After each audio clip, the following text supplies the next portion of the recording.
By me just being on the jury alone and being a Black man from Minneapolis, that alone was already a historic moment just by being on the jury, regardless of what the verdict would have been.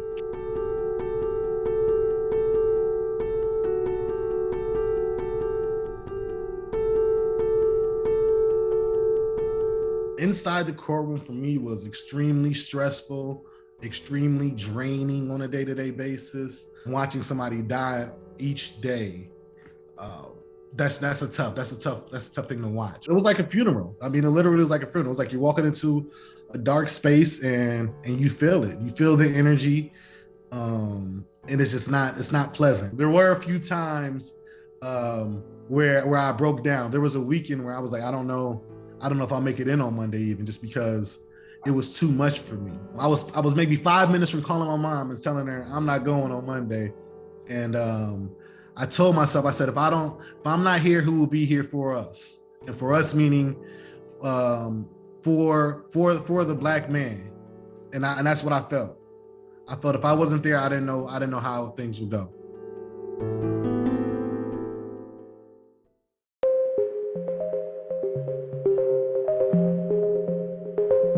We, the jury, in the above entitled matter as to count 1, unintentional second-degree murder while committing a felony, find the defendant guilty.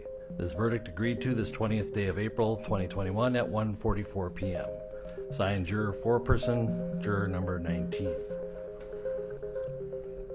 Same caption, verdict count 2. We, the jury, in the above entitled matter as to count 2, third-degree murder, perpetrating an eminently dangerous act, find the defendant guilty.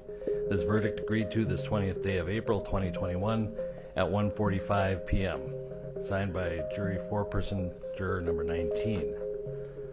Same caption, verdict count 3. We, the jury, in the above entitled matter as to count 3, second-degree manslaughter, culpable negligence, creating an unreasonable risk, find the defendant guilty. This verdict agreed to this 20th day of April, 2021 at 1:45 p.m.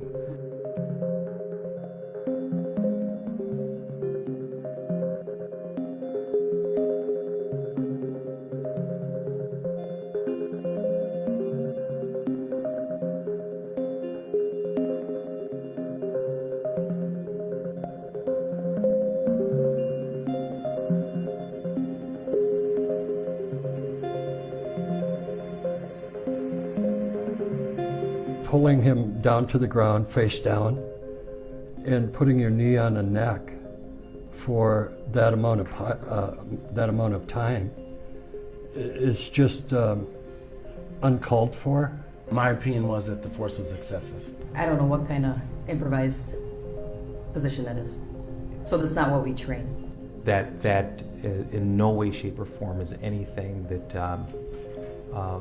is by policy. It's not part of our training, and it is certainly not part of our ethics or our values.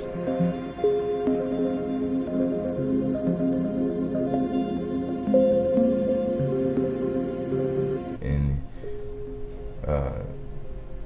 you can see that he's trying to, gasp for air, and trying to be able to breathe as he's down there, and trying to move his face side to side so he can, I'm assuming gasp for more air there. I thought his face looked puffy and swollen, which would happen if you are putting a grown man's weight on someone's neck.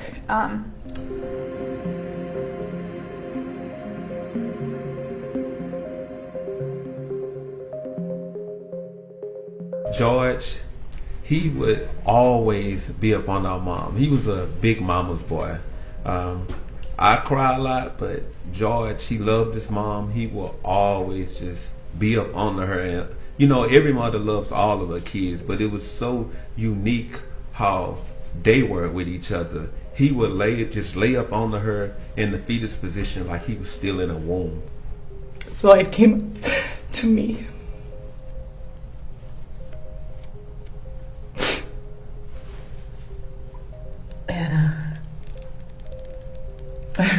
Floyd has this great, deep Southern voice, raspy. He's like, "Sis, you okay, sis?" And I wasn't okay. I said, "No, I'm just waiting for my son's father. He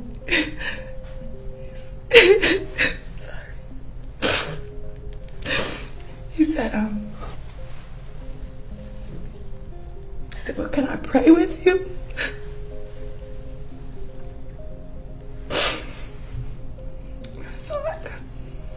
I was so tired. We had been through so much, my sons and I.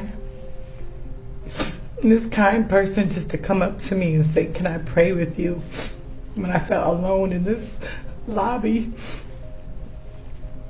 it was so sweet. And at the time,